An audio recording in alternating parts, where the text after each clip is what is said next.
High বন্ধুরা, কেমন আছো বন্ধুরা তোমরা সবাই? আমি তো ভীষণ ভালো আছি। আর এখন দেখতে পাচ্ছ আমরা রেডি হয়ে কোথায় যাচ্ছি, মা মেয়ে মিলে এক জায়গায় ঘুরতে যাচ্ছি। তো চলো দেখি, তোমাদের সাথে শেয়ার করি যে কোথায় যাই, কি করি, আর আমার রশ্মিকে কেমন লাগছে। আর এখন আমরা জংশনের উপর দিয়ে হেঁটে যাচ্ছি।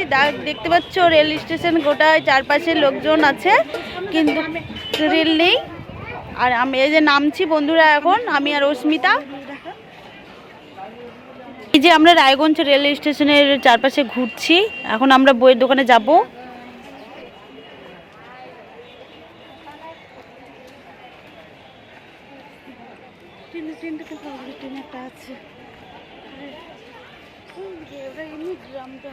আর এখন আমি মেয়ের বই কিনতে যাচ্ছি, এখানে বইয়ের দোকানে ঢুকছি। এটা রেল স্টেশনের সামনেই আর কি, ভবনটার পিছনেই। তো খুব সুন্দর বইয়ের দোকানটা, এখানটায় সব কিছু বই পাওয়া যায়। নতুন দোকানটা খুলেছে আর দাদাদের ভীষণ আপ্যায়ন করে, তারা ভালো ব্যবহার, কিন্তু বইগুলো সত্যি ভীষণ ভালো। আর বইয়ের দোকানটার নাম হলো সরকার বুক সাপ্লায়ার্স। দেখো কত বই, আর ভীষণ আমার ভালো লেগেছে বন্ধুরা। আমরা ঘুরে ঘুরে দেখছি আর দাদারা সত্যি ভীষণ ভালো।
আর এই যে দেখতেই পাচ্ছ আমরা কোথায় আসলাম বন্ধুরা। আমরা এখানে আমাদের গ্রামের পাশে গ্রামে, এটার নাম হলো ভূতের মেলা। এখানে চলে এসেছে মেলাতে সন্ধ্যাবেলা।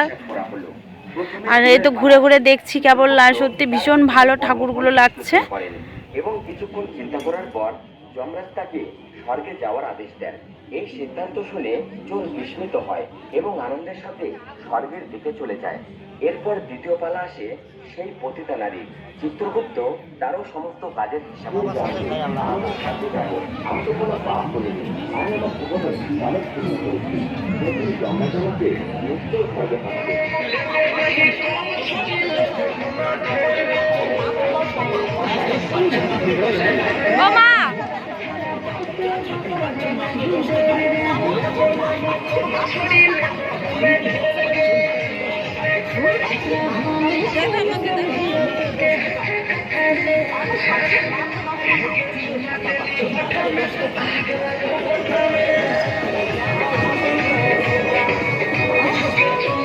পুরস্কার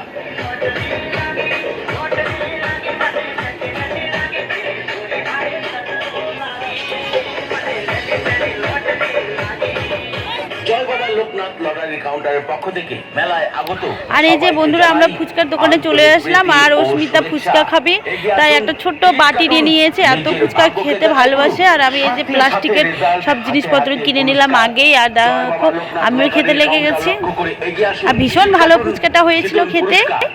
স্টিলের বড় গামলা, স্টিলের বালতি, স্টিলের থালা, আরো অজস্র পুরস্কার রয়েছে। টিকিট কাটুন, জিতুন পুরস্কার।